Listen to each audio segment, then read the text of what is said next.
Salam. Puji Tuhan, hari ini adalah hari yang luar biasa, di mana kita boleh memasuki kembali di bulan Desember, bulan yang sangat ceria untuk dunia. Bukan hanya untuk orang Kristen, tetapi untuk seluruh dunia. Karena Yesus menyatakan damai sejahtera kepada semua makhluk yang ada di bumi ini. Kalau kita memasuki bulan Desember, tentu kita akan memasuki dengan sukacita, damai sejahtera, harapan yang besar. Dan kita akan senantiasa mengingat betapa besar kasih Tuhan yang melingkupi kehidupan kita semuanya. Di awal bulan Desember ini saya ingin menyampaikan satu rahasia kebenaran firman Tuhan yang akan mewarnai kehidupan kita selama musim Natal ini dan tahun-tahun ke depan dalam kehidupan kita.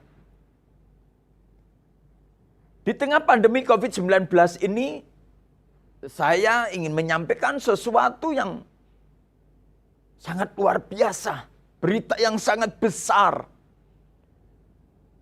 Waktu saya bergumul untuk hal ini, Roh Kudus terus mendorong saya untuk menyampaikan hal ini kepada Bapak Ibu, Saudara semuanya yang dikasihi oleh Tuhan. Saya ingin berbicara mengenai kehidupan. Bagaimana dengan kehidupan saudara? Apakah engkau masih meragukan kehidupanmu pada saat ini? Apakah engkau masih mencemaskan hidupmu pada saat ini? Atau engkau justru mengalami satu ketakutan dengan kehidupan ini? Berbicara mengenai kehidupan memang sesuatu yang sangat unik. Tetapi kita bersyukur melalui firman Tuhan, kita akan belajar bagaimana kita menjalani kehidupan ini dengan baik. Saudara yang dikasihi oleh Tuhan, berbicara mengenai kehidupan, ada beberapa ciri-ciri kehidupan mengenai makhluk hidup. Di antaranya makhluk hidup itu dikatakan hidup. Yang pertama, makhluk hidup itu bernafas, memerlukan oksigen. Dan yang kedua, membutuhkan makanan dan minuman. Dan yang ketiga, makhluk yang dikatakan hidup itu bergerak. Dan yang keempat, mengalami pertumbuhan atau berkembang biak. Jadi akan terus mengalami pertumbuhan dan berkembang.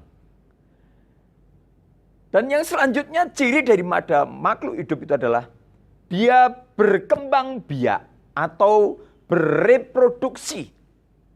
Jadi akan terus berkembang biak. Dan selanjutnya dia peka terhadap rangsangan yang terjadi di sekitar lingkungannya. Dan pada akhirnya makhluk hidup itu akan menyesuaikan diri terhadap lingkungan itu sendiri. Jadi itu ciri-ciri makhluk hidup yang ada di muka bumi ini. Bapak Ibu yang dikasihi oleh Tuhan, firman Tuhan memberitahu kepada kita semuanya bahwa kita hidup di dunia ini digambarkan bahwa kehidupan kita itu sangat singkat. Digambarkan kita seperti bunga rumput, sebentar ada, kemudian layu.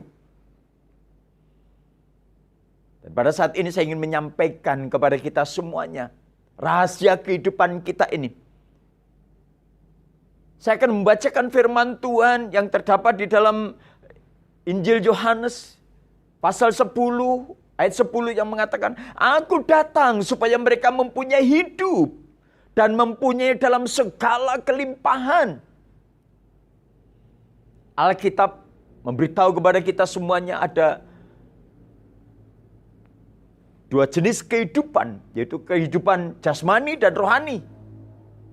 Kehidupan jasmani, kehidupan di mana di dalam tubuh ini kita memerlukan makanan, minuman sebagai penunjang kehidupan ini. Dan secara roh kita juga memerlukan satu kebutuhan di dalam roh kita, di mana kita perlu berinteraksi dengan pencipta kita. Bapak Ibu yang dikasihi oleh Tuhan, berbicara mengenai semuanya, saya ingin berbicara mengenai 3 hal saja mengenai kehidupan ini.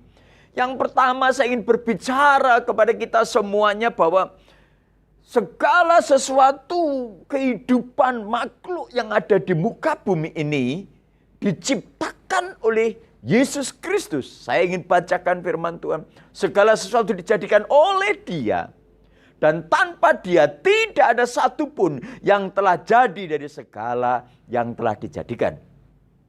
Dalam Dia ada hidup. Dan hidup itu adalah terang manusia. Firman Tuhan berbicara kepada kita semuanya, memberitahu bahwa kehidupan ini yang memegang adalah Tuhan Yesus. Karena Yesus adalah pusat kehidupan. Yesus datang supaya kita mempunyai hidup dan mempunyai dalam segala kelimpahan.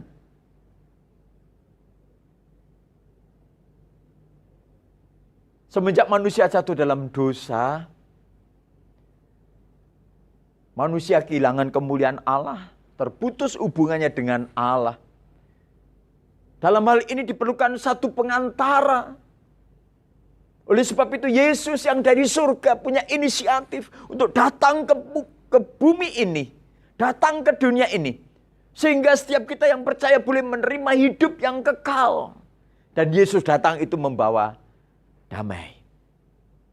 Yesus datang membawa kehidupan yang baru. Jadi saya ingin sampaikan hal yang kedua. Mengenai kehidupan ini. Bahwa Yesus datang supaya setiap kita yang percaya kepadanya, kita akan memperoleh hidup yang kekal. Dan kita mempunyai hidup. Dan saya boleh mengatakan kehidupan itu lebih daripada hidup. Karena Yesus membuat hidup lebih daripada hidup. Yesus datang supaya kita mempunyai kehidupan, bukan hanya kehidupan tetapi kehidupan yang berkelimpahan. Mungkin saudara akan mengatakan, mana mungkin dengan munculnya corona saja manusia sudah menjadi kalang kabut. Manusia sudah menjadi panik, tatanan semuanya berubah. Tetapi saya ingin menyampaikan kepada saudara, waktu kita berada di dalam Yesus Kristus, Tuhan memberikan kehidupan kepada kita lebih daripada hidup. Karena hidup kita diberi satu kelimpahan oleh Tuhan. Hidup kita diberkati oleh Tuhan. Segala sesuatu akan dirubahkan menjadi baik dalam kehidupan kita semuanya. Kenapa saudara? Karena kehidupan kita di dalam Tuhan tidak hanya makan makanan nasi, kemudian sayur mayur, daging, lauk pauk, tidak. Itu kita perlukan untuk memenuhi kehidupan atau tubuh kita. Tetapi di dalam roh kita memerlukan asupan yang lain, yaitu firman Tuhan. Tuhan berfirman bahwa manusia hidup itu tidak hanya memerlukan makanan, minuman saja. Tetapi juga memerlukan firman. Dan selebihnya kita melakukan kehendak Bapa. Ini yang saya sebut bahwa hidup kita adalah hidup yang luar biasa. Hidup yang diberkati. Hidup yang berkelimpahan. Yang pada akhirnya dengan kehidupan di dalam Yesus ini, kehidupan kita itu akan langgeng. Kita tahu bahwa kehidupan dunia ada batas waktunya. Alkitab mengatakan bahwa umur manusia 70 tahun saja. Selebihnya itu anugerah daripada Tuhan. Tetapi disertai dengan penderitaan badani.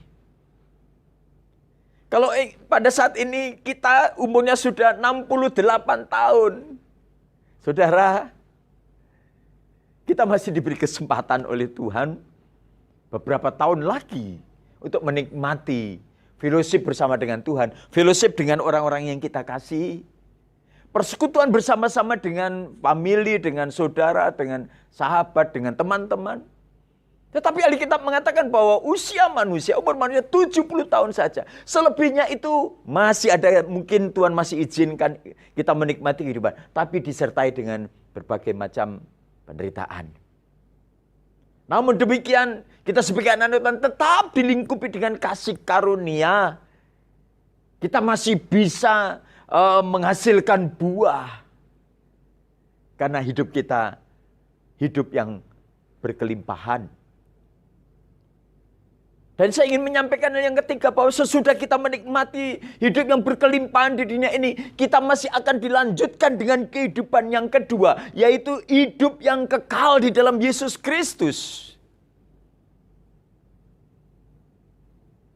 Jadi kehidupan kita tidak hanya berhenti di dunia ini saja. Tubuh kita ini berasal dari tanah, kembali kepada tanah. Sekalipun Bapak Ibu mencintai tubuh ini dengan luar biasa. Mungkin 1 minggu 2 kali engkau pergi ke salon untuk perawatan di sana.